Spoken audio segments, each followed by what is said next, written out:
Hello students, आज हम पढ़ेंगे जीरो ऑर्डर रिएक्शन का रेट कांस्टेंट का जो फॉर्मूला कैसे डिराइव करते हैं उसके बारे में। कल तक हमने पढ़ लिया था ऑर्डर और मॉलिक्युलरिटी के बारे में, ठीक है। और मैंने आपको बताया भी था zero order reaction, first order reaction और सेकंड ऑर्डर रिएक्शन क्या होती है, उनके एग्जाम्पल के साथ एक्सप्लेन किया था हमने। और साथ ही जो है उनके रेट कांस्टेंट के लिए यूनिट कैसे डिराइव करते हैं वो भी सीखा था। तो आज हम देखते हैं कि जीरो ऑर्डर रिएक्शन के लिए रेट कांस्टेंट का फॉर्मूला जो है के की जो वैल्यू है वो किस तरह से डिराइव करते हैं। तो सबसे पहले तो कल भी मैंने आपको बताया था लास्ट क्लास में कि जीरो ऑर्डर रिएक्शन में जो रेट कांस्टेंट है, रेट जो है वो डिपेंड करती है, जीरो ऑर्डर रिएक्शन में रेट डिपेंड करती है कैटलिस्ट पे या फिर इंसिडेंट लाइट पे, ठीक है। जो भी आप लाइट डालते हैं उसमें फोटोन होते हैं वो रिएक्ट करते हैं, तो लाइट पे निर्भर करती है और कौन सा कैटलिस्ट यूज किया गया है, कैटलिस्ट पे निर्भर करती है। रिएक्टेंट की कंसंट्रेशन पर जो है वो निर्भर नहीं करती, इसलिए जो है ये इस तरह की जो रिएक्शंस होती है उन्हें जीरो ऑर्डर रिएक्शन कहते हैं, ठीक है। वापस से कह रही हूँ, लास्ट 2 क्लास आप पढ़ ले, पहले उसे देख ले, उसके बाद ही ये देखे, नहीं तो कुछ समझ में नहीं आएगा, ठीक है। तो rate depends upon the catalyst and incident light, किसके लिए? सिर्फ जीरो ऑर्डर की बात कर रहे हैं हम यहाँ पे, ठीक है। अब हम देखते हैं रेट कांस्टेंट का फॉर्मूला कैसे डिराइव करते हैं। तो मान लो कि ये रिएक्टेंट है जो कि प्रोडक्ट में कन्वर्ट हो रहा है। टी टाइम पे जो है, टाइम जब जीरो है तो इसकी कंसंट्रेशन कितनी है? ए। और उस टाइम पे जो है प्रोडक्ट कितना बना है? 0। ऑब्वियस सी बात है, अभी हमने रिएक्टेंट लिया ही है, टाइम 0 हुआ है अभी तक, ठीक है, बिल्कुल ही टाइम नहीं हुआ है। उस टाइम पे रिएक्टेंट क्या है? ए है, तो प्रोडक्ट कितना होगा? 0। जब कुछ टाइम निकल जाता है, मान लो टी टाइम पे प्रोडक्ट कितना बना है हमारा? एक्स बना। क्या ए में से प्रोडक्ट एक्स बन गया है, तो जो रिमेनिंग रिएक्टेंट रहेगा वो कितना रहेगा? ए माइनस एक्स रहेगा, ठीक है। तो यहाँ पर इस तरह से हम इसको देखते हैं। अब हम बात करते हैं हमें क्या करना है, रेट कांस्टेंट का फॉर्मूला निकालना है रेट लॉ को यूज करते हुए। तो रेट लॉ क्या कह रहा था कि रेट ऑफ रिएक्शन प्रोपोर्शनल होती है कंसंट्रेशन ऑफ रिएक्टेंट के, ठीक है। तो यहाँ पर जो अगर मैं जनरल फॉर्मूला लिख दूं रेट का, रेट किसके बराबर कह रहे थे हम? dx/dt लिखा था हमने लिखा था उस टाइम, क्या पढ़ा था हमने? Del x by del t किसके बराबर होता है? रेट के बराबर होता है, ठीक है। तो वही है, रेट किसके बराबर पढ़ा था हमने? जनरली अगर बात करें तो इस तरह से लिख सकते हैं dx/dt। और यहाँ पर हम रिएक्टेंट की बात कर रहे हैं, तो टी टाइम पे रिएक्टेंट क्या है? a minus x. और रिएक्टेंट हमने कल भी देखा था, रिएक्टेंट जब प्रोडक्ट में रिएक्टेंट के रिस्पेक्ट में देखते हैं तो माइनस आएगा, रिएक्टेंट के रिस्पेक्ट में देखते हैं तो क्या आएगा? माइनस आएगा, ठीक है। तो minus d a minus x by d t किसके प्रोपोर्शनल था? कंसंट्रेशन ऑफ रिएक्टेंट के निर्भर ही नहीं करता। क्या है? ऑर्डर क्या है? 0 है, तो इस तरह से लिखा जाएगा dx/dt। जनरली बात करें dt कांस्टेंट आएगा, प्रोपोर्शनलिटी का साइन हटेगा तो कांस्टेंट आएगा, और ये 0। अब हम कहते हैं किसी की भी पावर 0 हो वो किसके बराबर हो जाता है? 1 के बराबर हो जाता है। किसी की भी पावर 0 हो वो किसके बराबर हो जाता है? 1 के बराबर हो जाता है। तो यहाँ पर हम सब बराबर है, तो इसको इस तरह से लिख सकती हूँ मैं, dt इज इक्वल टू, ये किसके बराबर हो गया? 1 के बराबर हो गया। ये लिख दूं मैं k इंटू 1 क्या हुआ? k इंटू 1 क्या हुआ? k हुआ, तो ये लिख दिया मैंने k, ठीक है। फॉर्मूला को सिंप्लीफाई करने के लिए हम इसको ही लिख रहे हैं, जनरल फॉर्मूला को, ठीक है, सब एक ही बात है।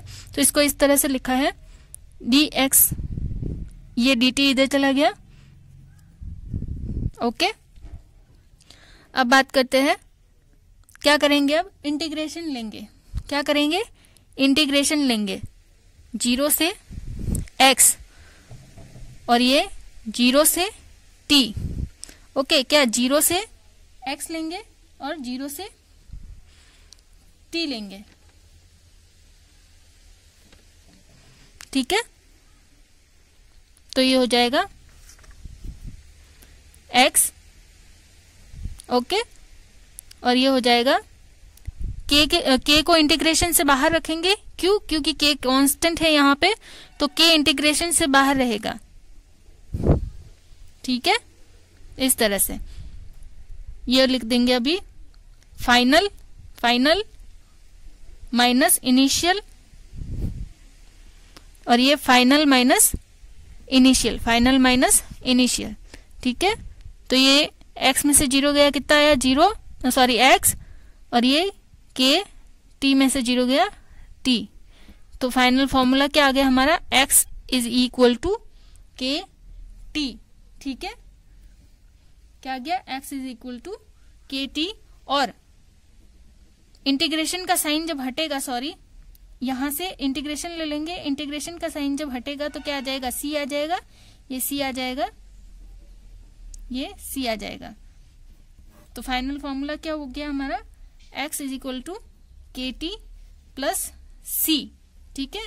जैसे ही इंटीग्रेशन का साइन हटता है कांस्टेंट आ जाता है, ठीक है। अब बात करते हैं हम, यहां तक पहुंच गए हम, okay, x is equal to के टी प्लस सी। अब मैं कहूं कि मैं कोई कंडीशन रख देती हूं, जैसे कि x की वैल्यू में अगर 0 रख दूं, उस टाइम पे, सॉरी t अगर मैं 0 रख दूं तो उस टाइम पे x भी क्या होगा, मेरा 0 होगा। t 0 रख दूं तो x भी 0 होगा।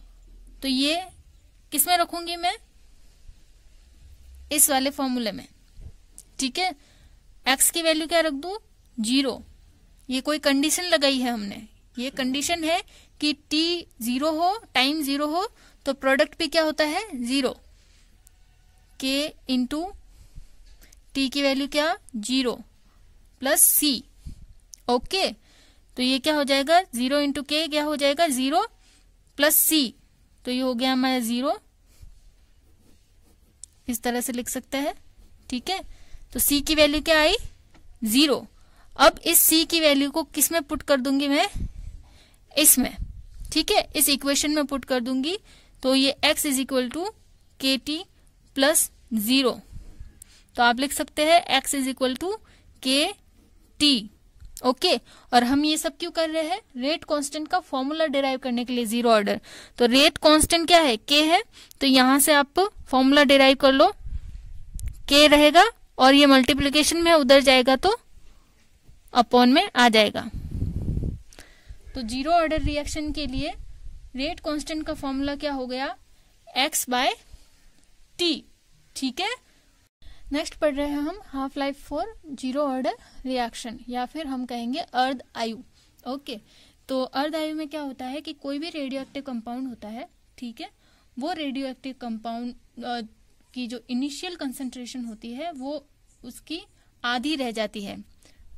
अर्ध आयु क्या होता है, वह टाइम जिस पर किसी भी रेडियो एक्टिव कंपाउंड की इनिशियल कंसंट्रेशन, ये लिया था हमने प्रारंभिक सांद्रता, उसकी आधी रह जाती है, तो वो टाइम जो है वो कहलाता है हमारा अर्ध आयु या फिर हाफ लाइफ, ठीक है। तो यहाँ पर हम 0 ऑर्डर रिएक्शन के लिए हाफ लाइफ डिटरमाइन करेंगे। तो हाफ लाइफ के लिए टी हम किसके बराबर ले लेंगे, टी हाफ के बराबर ले लेंगे, ठीक है। और हम कह रहे हैं कि इनिशियल कंसंट्रेशन जो है आधी रह जाती है, मतलब कि ए क्या ले लूं मैं, ए बाय 2, इनिशियल कंसंट्रेशन अपनी आधी रह जाती है, वह टाइम अर्ध आयु कहलाता है, ठीक है। तो यहाँ पर अब ये जो है वो मैं रख दूंगी, किस फॉर्मूला में रखूंगी, यहाँ पे इस वाले फॉर्मूला में पुट कर देंगे ये दोनों वैल्यू, टी की वैल्यू और ए की वैल्यू जो है x इज इक्वल टू के टी में पुट कर देंगे। तो ये हो जाएगा, टी टाइम बाद आधी रह जाती है, ठीक है, तो ये हो जाएगा टी हाफ, फाइन। अब बात करते हैं, हमें क्या निकालना है, अर्ध आयु निकालनी है, टी हाफ निकालना है, तो ये के क्या आ जाएगा, इधर आ जाएगा, तो ये हो जाएगा हमारा 2k। ओके, तो ये इस तरह से आप डिराइव कर सकते हैं अर्ध आयु जीरो ऑर्डर रिएक्शन के लिए। अब हम यहाँ पे बात करेंगे नेक्स्ट ग्राफ्स के बारे में। जीरो ऑर्डर रिएक्शन में ग्राफ हम खींचते हैं, किसके बीच में खींचेंगे ग्राफ, हमेशा कंसंट्रेशन और कंसंट्रेशन और टाइम के बीच में। जब मैं बेसिक्स बता रही थी ओके काइनेटिक्स के, तब हमने वहां पे डिस्कस किया था किस तरह से कंसंट्रेशन और टाइम के बीच में ग्राफ हम लेते हैं। ओके, तो यहाँ पर हम ग्राफ लेंगे कंसंट्रेशन और टाइम के बीच में, और उसके लिए जो है वो लीनियरिटी का फॉर्मूला जो है वो लगाएंगे। उसके लिए क्या करेंगे, हम लीनियरिटी का फॉर्मूला लगाएंगे। लीनियरिटी का फॉर्मूला क्या होता है, y is equal to mx plus C. क्या होता है लीनियरिटी का formula, y is equal to mx plus C. Zero order के लिए फॉर्मूला क्या है, x इज इक्वल टू के टी। ओके, तो अब इस फॉर्मूला पे मैं लीनियरिटी का फॉर्मूला लगाऊं तो किस तरह से लगेगा, y is equal to mx plus C. ठीक है, c यहाँ पर क्या है, इंटरसेप्ट है, क्या है, इंटरसेप्ट है। m यहाँ पर क्या है, स्लोप है। c यहाँ पर क्या है, इंटरसेप्ट है। m यहाँ पे स्लोप है, और y क्या है, x। ठीक है, तो एक नॉर्मल ग्राफ के बारे में अगर मैं बताऊं आपको, तो ग्राफ किस तरह से खींचा जाता है, ये y होता है, ठीक है, ये x होता है। जब लिनियरिटी की बात कर रहे हैं हम, उससे ग्राफ किस तरह से लिया जाता है, y एक्सिस पे ये x और y। ठीक है, अब देखते हैं इंटरसेप्ट क्या होता है। ये जो पोर्शन होता है वो क्या कहलाता है, इंटरसेप्ट कहलाता है या सी कहलाता है। अगर पॉजिटिव में है, क्या है ये, पॉजिटिव में है, ग्राफ ऊपर की तरफ मूव कर रहा है, पॉजिटिव में आ रहा है, तो ये जो पोर्शन कहलाएगा, ये पोर्शन क्या कहलाएगा, हमारा सी कहलाएगा, इंटरसेप्ट। और यहाँ पर आप कोई भी एक स्लोप खींचते हैं, वो आपका क्या कहलाएगा, एम। ठीक है, अगर ये नेगेटिव में है, अगर ये नेगेटिव में है, तो ग्राफ आपका y एक्सिस, x एक्सिस, जो भी y एक्सिस पे लिखा हुआ होगा वो यहाँ पे आ जाएगा, और ग्राफ जो है इंटरसेप्ट जो है वो नेगेटिव में आएगा। ग्राफ नीचे जाएगा, इंटरसेप्ट जो है नेगेटिव में आएगा, और ये आप कोई भी स्लोप लेते हैं वो m कहलाएगा। ठीक है, अब यहाँ पर हमें देखना है जीरो ऑर्डर रिएक्शन के लिए, तो ये मेरा फॉर्मूला है x इज इक्वल टू के टी। अब इसके लिए मैं लीनियरिटी का फॉर्मूला लगाती हूँ, तो यहाँ पर c देखो, c तो कुछ है ही नहीं, इसमें इंटरसेप्ट तो है ही नहीं, तो क्या होगा, ग्राफ हमारा ओरिजिन से ही पास होगा। y axis, x axis, y axis पे हमेशा कंसंट्रेशन लिखी गई, और यहाँ पे x एक्सिस पे टाइम। ठीक है, तो यहाँ पर जो है क्या हम देख रहे हैं, कंसंट्रेशन और टाइम, कंसंट्रेशन x और टाइम लिख दिया है। k यहाँ पर क्या है, स्लोप आएगा, और यहाँ पर जो इंटरसेप्ट जो है वो है ही नहीं, इंटरसेप्ट कुछ है ही नहीं, तो ओरिजिन से पास होगा ग्राफ। कहाँ से पास होगा, ओरिजिन से पास होगा। ठीक है, तो ओरिजिन से पास होगा। अब ये जो है हम स्लोप निकाल लेते हैं इसका, जो कि स्लोप किसके बराबर है, यहाँ पर मेरे k के बराबर है, तो स्लोप ये आ गया k के बराबर। ठीक है, तो इस तरह से आप आसानी से जो है वो निकाल सकते हैं, ग्राफ ड्रॉ कर सकते हैं। इसके अलावा जीरो ऑर्डर रिएक्शन के लिए जो है एक और तरह का ग्राफ भी आप ड्रॉ कर सकते हैं। यही फॉर्मूला है x इज इक्वल टू के टी। अब इस x को जो है मैं किस तरह से लिख सकती हूँ, ये देखो यहाँ पे ये रहा x, ठीक है, प्रोडक्ट है।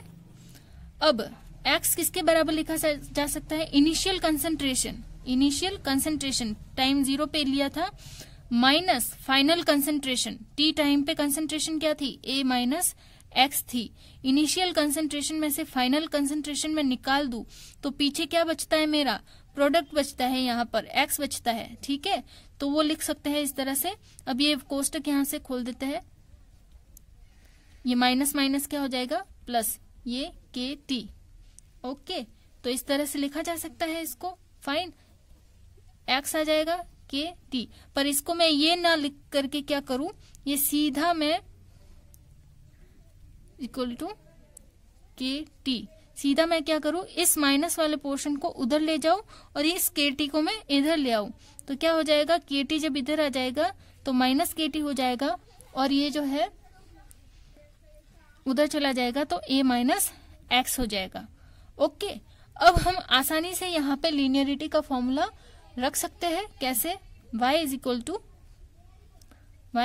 टू ये हो जाएगा mx, y is equal to mx minus c।